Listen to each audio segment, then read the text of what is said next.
Good morning, hope you're all having an amazing day. Today I wanted to jump on and give you a quick, 8-minute copywriting course, or said differently, help you create better ads with words in less than 8 minutes. So if you don't know who I am, my name is Jacob Cooke-Tait. I'm a retail store manager / marketer. I'm at the beginning stage of my marketing / entrepreneurial journey, and I make these videos to help you make better marketing, attract better customers, fill your business, and at the end of the day, help you make more money and have fun serving those you've been called to serve. So the reason I wanted to make this video is because when you're first starting out, it's hard to know which skill you should be improving on. And I believe first and most importantly, sales is number one. Here you understand the conversations going on in the customer's mind, which you can then use to help you with your marketing, which is the second most important skill you can learn. Once you have a good understanding of how to sell and how to market to your dream customer, there are the other skills or the other side skills you could improve on, which in turn lead to better results. Or like put differently and into a picture for you, the foundation of the house is sales and marketing, and then you acquire other skills which build up the walls around the house to eventually create a full structure. Now, one of those side skills or walls you could say is copywriting. Small changes in the words you use or how you structure your ad can create like massive improvements in the results you achieve. So to make things easy, I follow a simple framework when creating ads. I got this framework from Ray Edwards in his book called How to Write Copy That Sells. The framework is PASTOR, P-A-S-T-O-R, and I'll break down each stage for you as well. So P stands for problem. At the start of any ad, you want to call out the problem your prospect might be having. So call out the problem you want on the sales call. So what is the problem your product solves? Here you reverse engineering the buying process with the customer. So what problem do you want them to come to you with that you can solve? Like what problem does your product solve specifically? Call it out at the start of the ad. There are a million and one ways to craft the problem statement or question, but to keep it simple, just focus on calling out the problem. For example, let's imagine we were selling a bed. You could start with a problem question like this. Are you tired of tossing and turning all night because your mattress is like an old hammock? Do you finally want to wake up feeling fresh and ready to take on the world? Here you've called out the problem, which is in this case bad sleep. The next step in the framework is A, which stands for agitate or amplify. Your goal here is to agitate or expand on the problem and why it's bad, and what could happen if they don't solve the problem. You want to amplify the consequences of their inaction, exactly, pretty much. So something to keep in mind is people are more motivated from loss, aversion, than they are for escaping pain than they are from pleasure or desire. So you really want to nail this part and show them the consequences of not doing anything. What is it costing them by not solving the problem?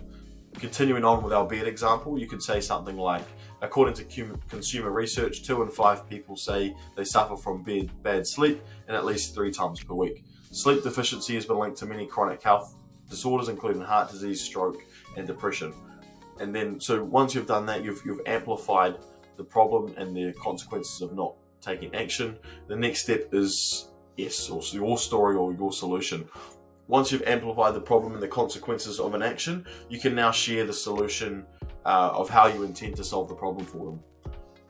One of the best internet marketers of today, Russell Brunson, is a big believer in story selling. Telling stories is a much better way to sell and evokes more emotional buy-in from your prospect than facts and statistics. So humans remember stories better than they do facts. Telling stories helps them almost imagine themselves in the same position rather than facts and figures, which don't really help them create a picture in their mind, if that makes sense. So think about how you can craft the story around your product and use it to create an emotional buy-in from your prospect. Continuing on with our bed example, you could start with a story like this. When I was looking for a better way to sleep, I tried everything. I tried pillows, meditation, bottles and bottles of supplements, breathing techniques, and even cold exposure. For months I was searching and trying everything I could to get a better night's sleep, but it wasn't until I discovered insert story about your product here. The next step in the framework is T, which stands for transformation. An effective line to keep in the back of your mind here is to sell the sizzle, not the steak, or sell the vacation, not the plane flight. Your prospect isn't buying the product you sell, they're buying the transformation that your product will deliver. So a cool way to show the transformation is to show testimonials.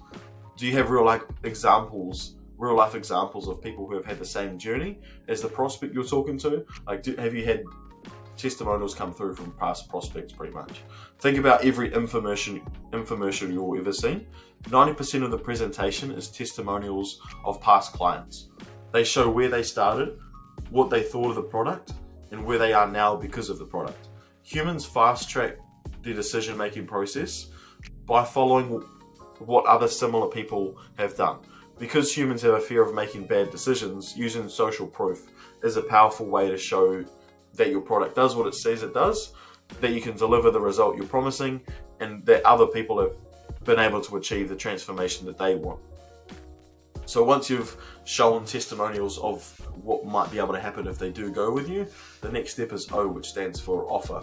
You've now taken the customer through the problem, amplified the consequences of not taking action, given them a story of the way they could solve the problem, and then given them examples of past people who have had the same transformation that they are looking for.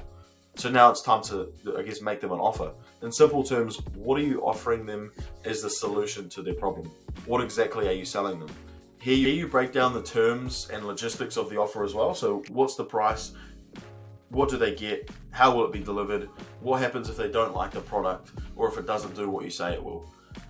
Once you've gone through the logistics of the offer, the last and most important step is R, which stands for response. You miss 100% of the shots you don't take, so here you just ask for the sale. Describe exactly what the prospect must do in order to buy from you. Remind them why it's important they do so. What do they need to do in order to take advantage of the offer as well? Do they need to call you, email you, head over to your website, fill in an inquiry form? What is the action they must take in order to take advantage of the offer you're selling them? Anyway, I hope that helps. It's a simple framework you can follow, which can help you craft winning ads or presentations. Using this framework is super effective with like video. You can use this framework to create short form ads or expand and go deeper on each level to create longer form ads. If you got value from this, like, subscribe. If there's something you want to see next time, let me know in the comments. For now, go forth, conquer, and I will see you next time. Bye.